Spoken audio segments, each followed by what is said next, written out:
Assalamualaikum warahmatullahi wabarakatuh. Di sini kami dari kelompok 4 ABDTIA ingin mempresentasikan resum bab pencadangan dan pemulihan basis data yang telah kami diskusikan.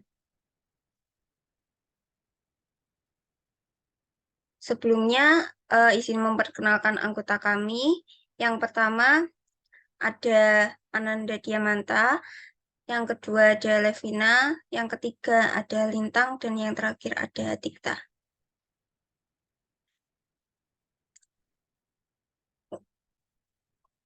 Di sini subbab yang akan kami bahas yaitu yang pertama perbedaan backup dan recovery, yang kedua ada pencadangan simulasi dan sedikit materi tentang pencadangan basis data secara penuh atau full backup, kemudian ada pencadangan basis data secara incremental, kemudian ada pemulihan basis data beserta simulasinya, dan langkah-langkah praktik recovery dan backup.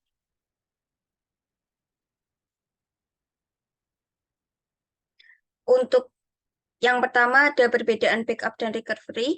Dari segi definisi, backup merupakan proses pembuatan salinan data pada suatu titik waktu tertentu.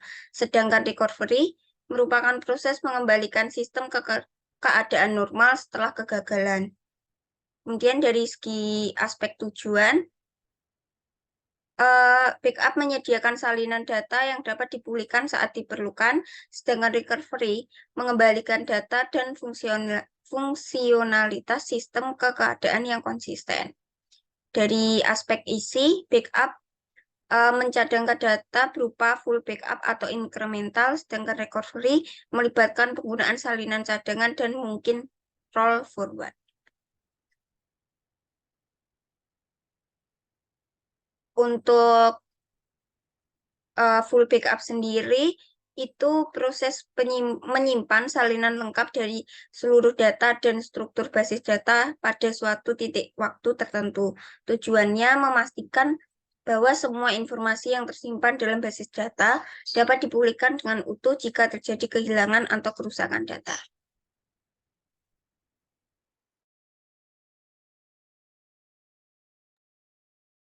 Untuk yang selanjutnya yaitu incremental backup. Incremental backup sendiri merupakan backup data yang mencakup semua informasi dalam database yang telah mengalami perubahan sejak operasi backup penuh terakhir yang berhasil dilakukan. Umumnya digunakan untuk database besar karena menghemat waktu dan sumber daya dengan hanya mencadangkan perubahan yang terjadi sejak backup terakhir.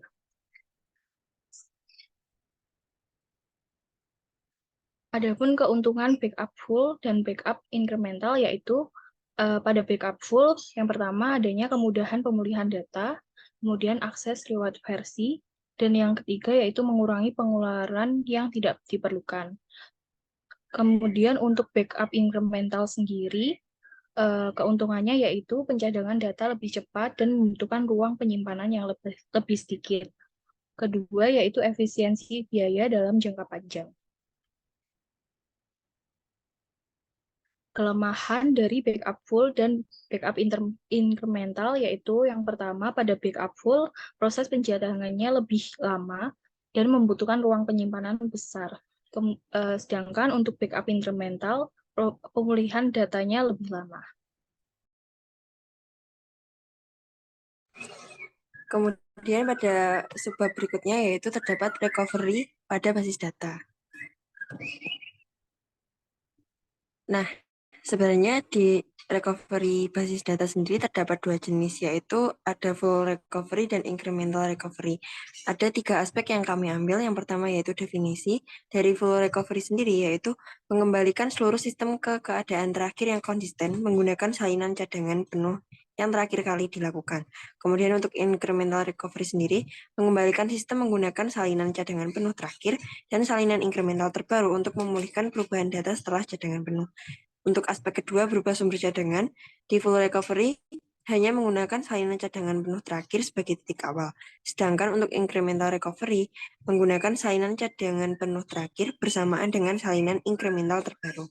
Kemudian untuk aspek waktu dan sumber dayanya, untuk full recovery lebih membutuhkan waktu yang banyak dan sumber daya yang melibatkan seluruh sistem basis data, dan untuk incrementalnya sendiri lebih efisien dalam penggunaan waktu dan sumber daya karena hanya memulihkan data yang berubah setelah cadangan penuh.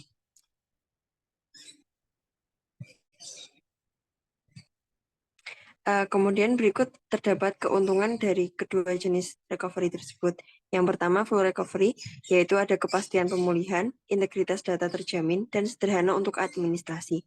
Kemudian untuk incrementalnya, kita menemukan terdapat 3 keuntungan, yaitu terdapat efisiensi ruang penyimpanan, efisiensi waktu, dan manajemen sumber daya yang lebih efisien. Next. Namun, kita juga menemukan bahwa terdapat kelemahan di masing-masing jenis recovery tersebut. Di full recovery sendiri membutuhkan sumber daya lebih besar, waktu pemulihannya lebih lama, dan tidak efisien untuk data yang jarang berubah. Untuk incremental recovery sendiri, prosesnya lebih kompleks dan rumit, kemudian potensi adanya kerusakan data, dan ketergantungan pada salinan data yang sudah dilakukan. Saya akan menjelaskan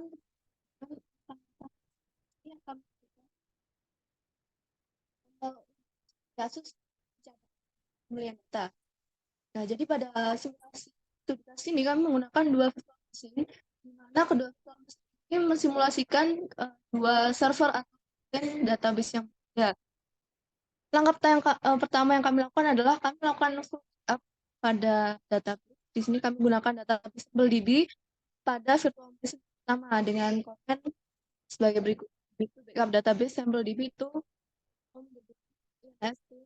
one backup. Kemudian langkah yang kedua kami melakukan transaksi. Di sini kami melakukan insert ke database SampleDB yang telah di-backup pada yang pertama. Kemudian langkah selanjutnya kami mengirimkan file backup tersebut dari virtual machine yang pertama ke virtual machine kedua dengan sebagai berikut: STP db2 nst1 backup SampleDB, kemudian ini adalah nama dari backupnya. Dilanjut ini adalah nama dari localhost, nama dari host yang dituju dan IP address kemudian yang dituju. Misalnya kami melakukan recovery data pada komen recovery-nya seperti berikut: db2 restore database SampleDB from home db2 nst1 backup taken at timestamp. Kemudian setelah itu kami melakukan pengecekan apakah hasil recovery database itu menunjukkan hasil database yang telah di backup atau database dari log yang terakhir. Nah, dari hasil pembacaan data yang telah kami lakukan menunjukkan bahwa hasil recovery database SampleDB ini menunjukkan data yang di-restore adalah data hasil dari backup. Kemudian langkah selanjutnya kami melakukan backup database SampleDB pada pertama dengan sebagai berikut. Sebelumnya kami set arithmetic-nya, kemudian di sini kami kirimkan track mode. Lalu yang terakhir baru kami lakukan backup incremental dengan db2 backup SampleDB online incremental db2 nst1 backup. Nah, setelah backup incremental berhasil dilakukan, kami mengirimkan lagi backup incrementalnya dari database SampleDB itu dari virtual machine pertama ke virtual machine kedua. Kemudian setelah file backup incrementalnya berhasil dikirim, kami melakukan recovery incremental database DB pada M2 dengan sebagai berikut. Dan terlihat di sini bahwa dari database SampleDB pada virtual machine kedua itu sukses. Nah, sekian yang apabila ada kurang. Wassalamualaikum warahmatullahi wabarakatuh.